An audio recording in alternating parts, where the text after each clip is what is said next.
sphère de la plus haute sphère de l'État. D'accord alors sànq yaa ngi na wax lu am solo Pape Sadio ci mooy communication Ousmane Sonko donc les hommes politiques ku nekk ak sa style Ousmane Sonko dañu gis ni style am ça a payé la preuve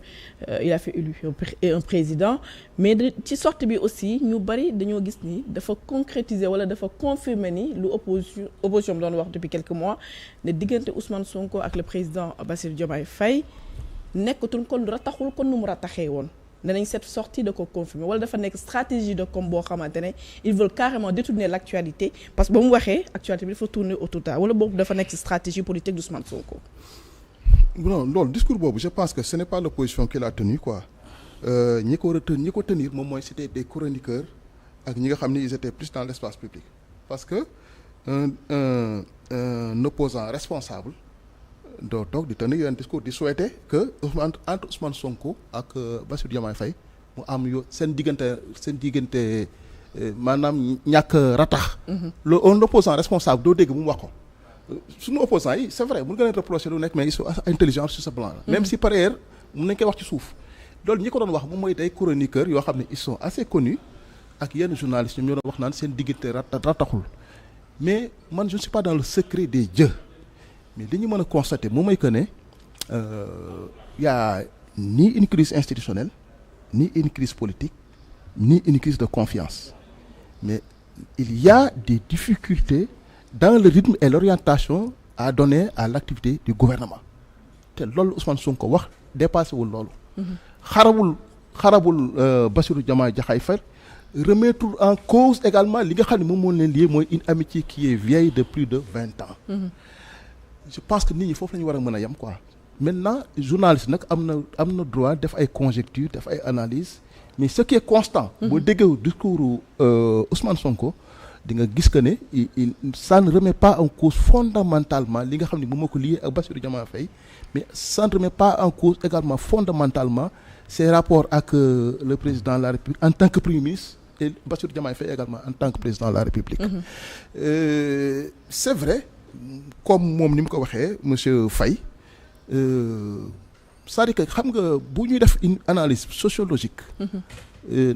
naan que dafa am. Un décalage entre ce qu'il dit xam nga langue kàllaama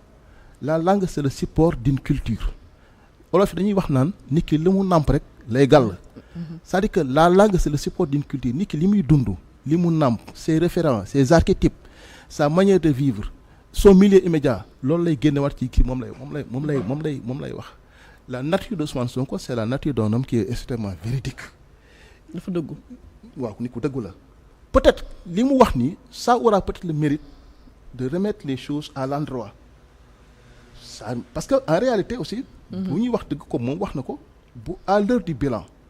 celui qui va rendre compte c'est pas le président de la République Bassirou Diomaye Faye c'est Ousmane Sonko qui va rendre compte. waaw moo joxoñ Sénégalais na voté leen Ousmane Diomaye ensuite moom mooy recevoir des coups. Effectivement kenn joxul ay coups Bassirou Diomaye Diakhar Faye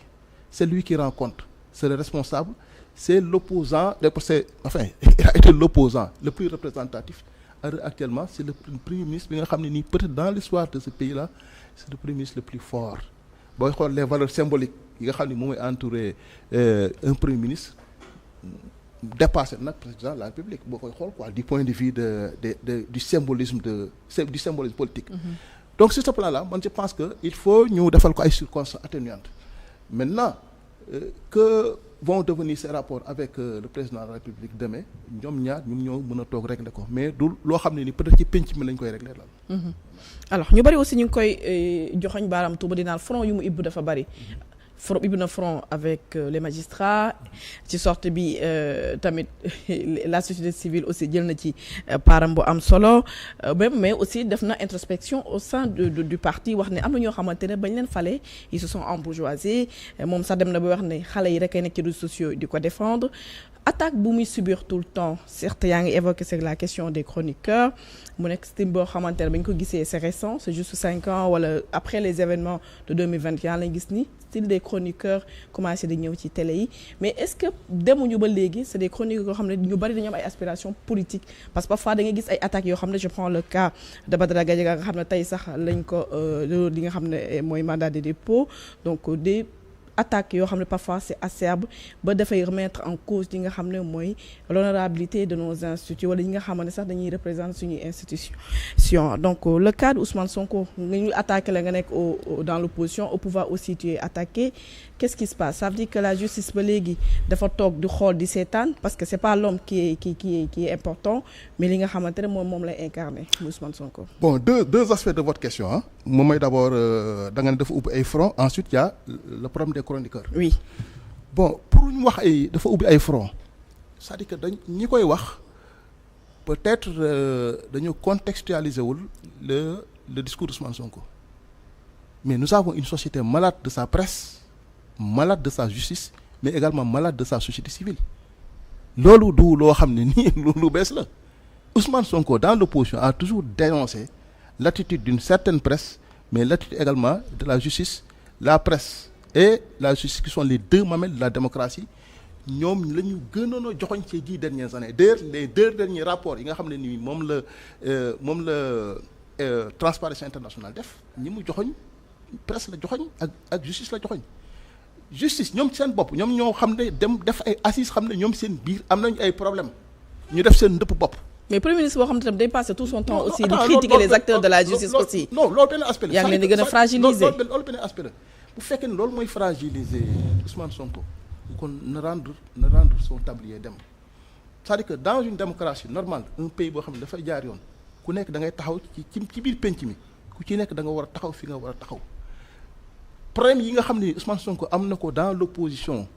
ay c'est-à-dire que pour la première fois dans ce pays là ñu am ay problèmes yoo xam ne nii problème justice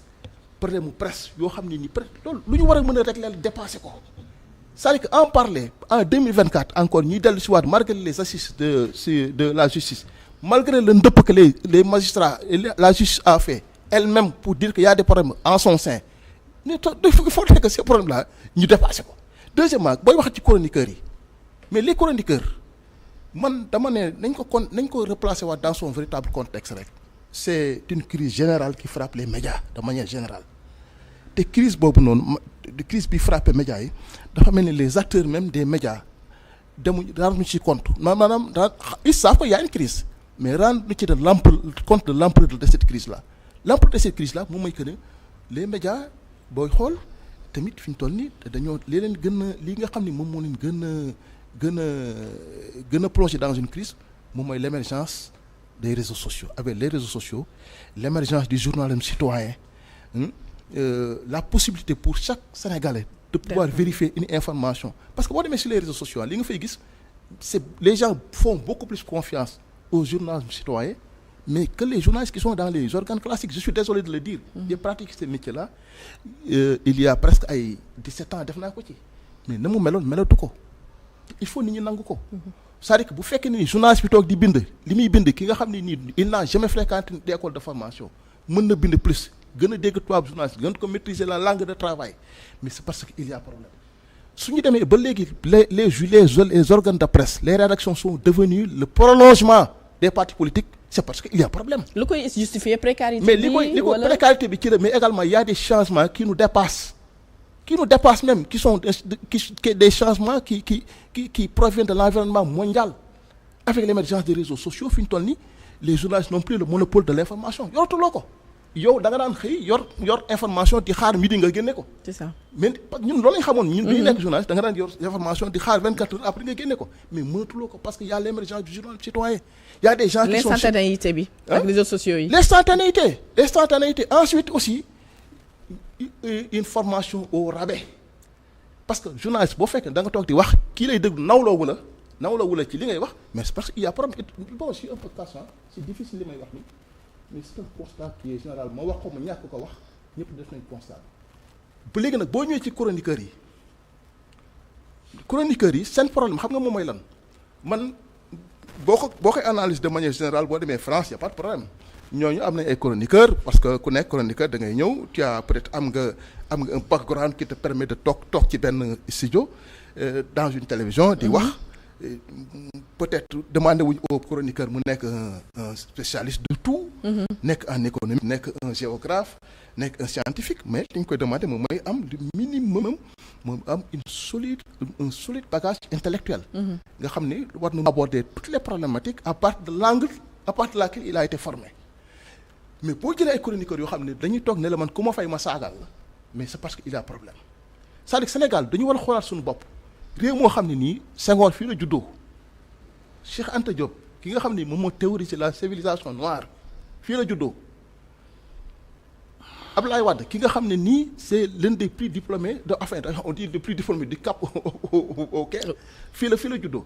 ñu dem ba ay tailleurs yoo bokk bu je n'ai rien contre les tailleurs mais koo xam ne mu daanaka mosul toog ci bangu école toog di def ay chroniques c'est parce qu'il y a des problèmes. Et la responsabilité de l'organe de presse bi nga xam ne moom moo ko accueillir sur le plateau. non c'est pas organe boobu léegi organe presse bu ci nekk yaa ngi ut sa saagakat parce que loolu moo xew léegi c'est pas du Abdou Nguer ak Sen TV kese chaque chaque rédaction tu te fais fort de recruter un insulteur public. mais phénomène des chroniqueurs du lu bees su Macky Sall aussi amoon ay chroniqueurs yoo xam ne dañ doon chronique en faveur de l'opposition. non dafa gën a garaaw léegi. dafa gën a garaaw léegi parce que léegi on ne fait plus de la presse léegi organe de presse fii def presse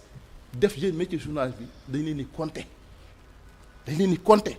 léegi les rédactions sont devenues les prolongements des partis politiques il faut nit ñi nangu ko. D'accord Ayoba tu partages cet avis les rédactions sont devenues le prolongement des partis politiques.